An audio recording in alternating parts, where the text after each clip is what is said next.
कि ये कल के लौंडे 23-24 साल के और ये 2 तोले की सोने और 18 लाख की गाड़ी से। और वो आपको बता दे, जिस दिन नोट बंद हुआ है, ये दुकानदार पंडित जी हैं, इनसे पूछ लीजिए, 1 हफ्ते के बाद ऐसा वाटरलू हुआ है कि ये चेहरे आज तक दिखाई नहीं पड़े। लखनऊ साइड रायबरेली में इस समय मैं हूँ, रायबरेली की सदर विधानसभा में हम लोग बैठे हैं अंकल। ठीक है, कृषि कानून, कृषि बिल जो वापस लिए सर, इसके ऊपर क्या राय है आपकी? ये कृषि बिल जो वापस लिया है, ये मोदी जी ने एक देश में जो कृषि के लिए आंदोलन कर रहे थे, मुश्किल से थोड़े थोड़े भूभाग के लोग थे, हरियाणा के थे, आपके पंजाब के थे और यूपी का कुछ क्षेत्र था। पूरा मुल्क इस बिल का विरोध नहीं कर रहा था, लेकिन इनमें अराजक तत्व आ गए थे, खालिस्तान जैसे समर्थक लोग शामिल हो गए थे, बाहर से फंडिंग होने लगी थी। इन परिस्थितियों को देखते हुए सरकार ने, मोदी जी ने जनहित में एक कदम वापस लिया और इससे लाखों करोड़ों किसानों का देश में बहुत बड़ा नुकसान हुआ। तो सरकार, ये लोग कह रहे हैं कि सर बैकफुट पे आ गए मोदी जी। नहीं, बैकफुट पे नहीं आए।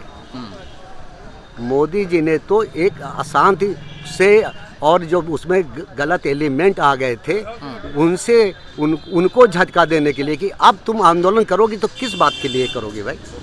अब तो कुछ बचा नहीं ना। आपने 3 बिल वापस की मांग की थी ना, और अगर आप आगे आंदोलन करते हो तो एक्सपोज हो जाओगे, नंगे हो जाओगे, पब्लिक भी समझ जाएगी कि इनका क्या है। हर चीज़ के लिए कानून ना बने। स्वयं बहुत सी चीज़ें ऐसी होती हैं जो पब्लिक समझे कि गलत क्या है, सही क्या है, वो समझ के स्वयं बंद करें। सही बात है, सही बात है। बच्चों काम करते भाऊ जी, थोड़ा सा ये बताइए, भाजपा सरकार के बारे में ज़रा क्या राय है आपकी, मौजूदा सरकार के बारे में, राज्य की? मोदी जी को भूल जाते हैं थोड़ी देर के लिए, योगी जी की बात करते हैं। देखिए, सबसे बड़ी चीज़ है कि योगी जी फर्स्ट टाइम शासन में आए, तो उनका वो शासन चलाने का राजनीतिक असलियत में यह है कि वो अनुभव नहीं रहा, जिससे 2-4 काम उनके हुए हैं जो पब्लिक में गलत उसका मैसेज जैसे कि इन्होंने बूचड़ खाने बंद कर दिए। पहले गौशाला का ब्लॉक स्तर पे इंतजाम नहीं किया और एकदम से बंद कर दिया। तो सबसे बड़ी समस्या तो ये है, इस समय उत्तर प्रदेश की छोटा जानवर है, एक पीछे गौ माता खड़ी है, पूरा सम्मान है उनका, लेकिन अगर खेतों में ये 10-12 चली जाएंगी जी, तो किसान का तो मामला बैठ जाएगा, बट्टा बैठ जाएगा। तो ये है। इसी तरह जैसे उत्तर प्रदेश में मोदी जी की एक महत्वाकांक्षा योजना थी कौशल विकास की ट्रेनिंग, तो उत्तर प्रदेश कौशल विकास मिशन जो है, उसमें योगी जी ने क्या किया, किसके कहने पर आ गए, 1000 सेंटर एकदम से बंद कर दिया, लाखों लोग उसमें बेरोजगार हो गए और ऐसे अधिकारियों को बैठा दिया जो कि जो है वो उस पर काम ही नहीं कर रहे हैं, लोगों को भुगतान तक नहीं दिया और अंत में लोगों को बाध्य होकर के अपने सेंटर्स को डिमोलिश करना पड़ा। तीसरी बात एक और सुन लीजिए आप। तीसरी बात ये कि जब पॉलिटिकल नेता जनता से करता है तब वो गलत दिशा में चला जाता है। चूँकि एक कहावत थी पहले क्या करता है? जनता अगर जनता की नहीं सुनता है अच्छा। और ब्यूरोक्रेसी पे डिपेंड हो जाता है तो उससे कई सारे गलत काम भी होते हैं फील्ड में।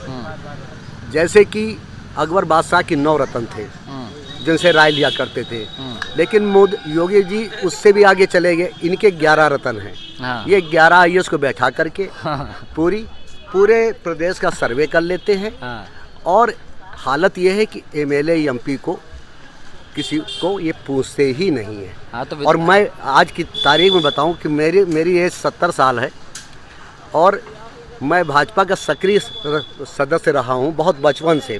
मैं श्यामा प्रसाद मुखर्जी मेमोरियल स्कूल का दिल्ली का स्टूडेंट हूं, समझ गए। लेकिन आपको बताएं कि इस उम्र में गांव में एक छोटे से विवाद में 151 में मेरे दरोगा जी ने मेरा भी चालान किया और मुझको बेल करानी पड़ी। और इसके बाद फिर हमने जब इसकी कंप्लेंट किया तो दोनों दरोगा जो हैं मेरे थाने के सस्पेंड लाइन हाजिर हुए और गैर जनपद को ट्रांसफर हुए। तो मतलब अब भी नेतागिरी में आपका पूरा चल रहा है? नेतागिरी नहीं, हम स्कूल चला रहे हैं। नेतागिरी नहीं, हम जो सत्य बात कह रहे हैं। तो सबसे बड़ी योगी बाबा की कमी ये है कि आपके जो फील्ड में जो MLAs हैं, MP हैं या जो वो है, आप इनकी तो आवाज़ सुनो। इनको नहीं तो आपकी तो धारा हटा दी आपकी। उन्होंने क्या हटाया? हम कानूनी उससे लड़े ना। अच्छा तब हुआ। तो 3 बात आपकी मेन हो गई है जी कि ये जो पब्लिक से दूर रहते हैं वो ठीक नहीं है। एमएलए एमपी को कभी बुला करके पूछो क्या समस्या क्या दिक्कत तुम्हारे क्षेत्र में है? नहीं, अरे एमएलए की थानेदार दरोगा कोई सुनने को नहीं तैयार है। तो इतना ज़्यादा घर के मुखिया को ब्यूरोक्रेसी पर डिपेंड नहीं हो जाना चाहिए, मेरा ये कहना है। बाकी सबसे बड़ी चीज़ ये है कि भाई मोदी जी हमारे सर्वोपरि है और मोदी जी के नाम पर भाई वोट तो हम भाजपा को ही देंगे, बात साफ। केसरिया हाँ है अखिलेश भैया नहीं है, इनके ज़माने में घूसखोरी खूब चली। हाँ। एक जात विशेष लोगों का वर्चस्व रहा और आपका जो आयोग है इलाहाबाद में जो चुनाव जो वो उसका नौकरियों का सिलेक्शन करता है, हाँ। वहाँ भी एक खास बिरादरी की बैठा करके वहाँ इनकी लिस्टें चली जाती थी, एक वर्ग विशेष को नौकरी। अब नहीं है ऐसा? अब नहीं है। नहीं, ये तो पॉजिटिव है योगी सरकार का। हाँ। तो ऐसा नहीं लगता, कहीं ऐसा नहीं लगता। तो आ रही है योगी सरकार, आप ला रहे हैं दोबारा, अपनी तरफ से आपका समर्थन है? बिल्कुल बिल्कुल समर्थन है। हमारा नुकसान हो गया है, फिर भी है 17 लाख का पेमेंट नहीं मिला 2 साल से। अरे मेरा भी हो गया सर, नोटबंदी में मेरे फ्लैट की कीमत कितनी घट गई। लेकिन इसके बाद फिर भी क्या करें, जो दिन पीछे देख चुके हैं उनको दोबारा नहीं आने देंगे, बात साफ।